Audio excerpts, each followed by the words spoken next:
you awake? I thought I heard you get up. Yeah, I'm awake. Sorry, I just can't sleep. Are you thinking about him? Yeah, a bit.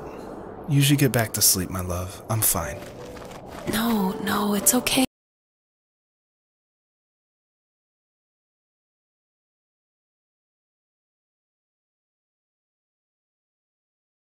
Hey, what else is on your mind? I don't know, it seems weird, but I had one of the most vivid dreams of my life. I saw a fox on a snowy mountain, just looking confused and worried. Those eyes. I can't get those eyes out of my head. She was running in the windy snow, looking for something. Do you think it has to do with you and what's been going on? I don't know. It was just a dream, Rachel. They're not meant to make sense. A lot's happened the past couple days, that's all. Well, if you're not going to sleep anyway, you should tell me. I want to hear. All right.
So, not far from her home, she followed that path to something unexpected.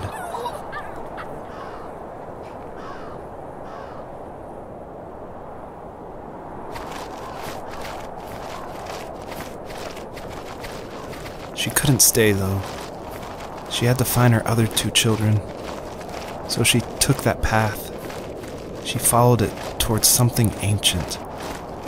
Something with answers.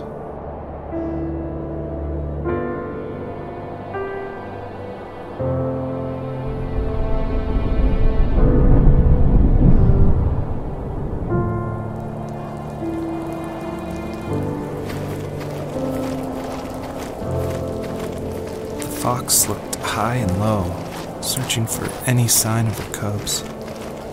Points of light showed the way to this ancient tree. It was as if each one had a story to tell, all their own. The land was trying to tell my story, too. I felt like I was right behind her the whole time.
Wasn't he like a lumberjack? That's one way of putting it. If wood was a canvas, then a carving knife was his paintbrush. Even after working a 50-hour week, even after his hands were more splinters than skin, he would bring home the nicest piece of Alaskan weeping cedar and make me toys. That wooden train was the first toy I can remember, and I loved it. I just knew from a young age I was going to be a lumberjack, like my father.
teenage years were full of sketching, angst, and trouble.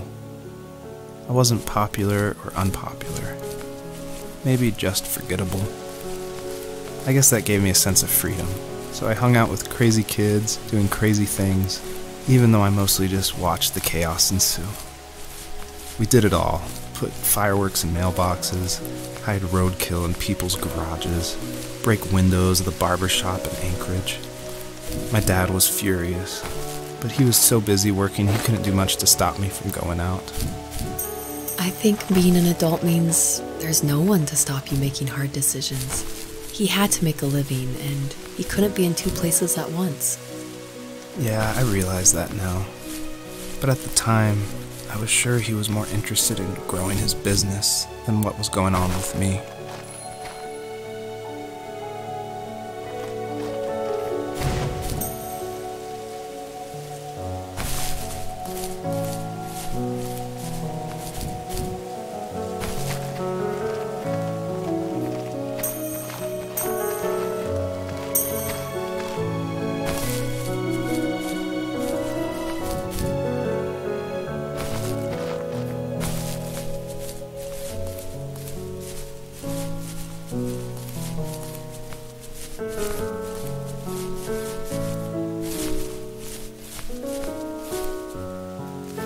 He was working another late night, and my friends were over, saying how bored they were and how they had come all the way out to my house for nothing.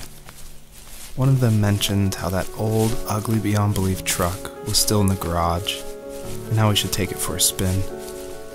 I was only 15, so I kind of fought it for a while. The next thing I knew, we were careening around the mountain path, rocks spitting onto the sides of the cliff, while my dad's cringeworthy bluegrass blared out the speakers. I drove while my friends were in the back of that yellow and purple truck, throwing beer bottles and trash at anything remotely interesting. Felt like I was soaring in the air with borrowed wings. But all good things have endings. A cop outside of Eagle River pulled us over after he saw us in a bottle rocket into someone's yard. What followed was a long night of talking to disappointed adults and feeling smaller than ever.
After he drove me home from the police station, I blew up at him, saying how I never wanted to be like him, how I was going to be someone and leave that hick icebox for good.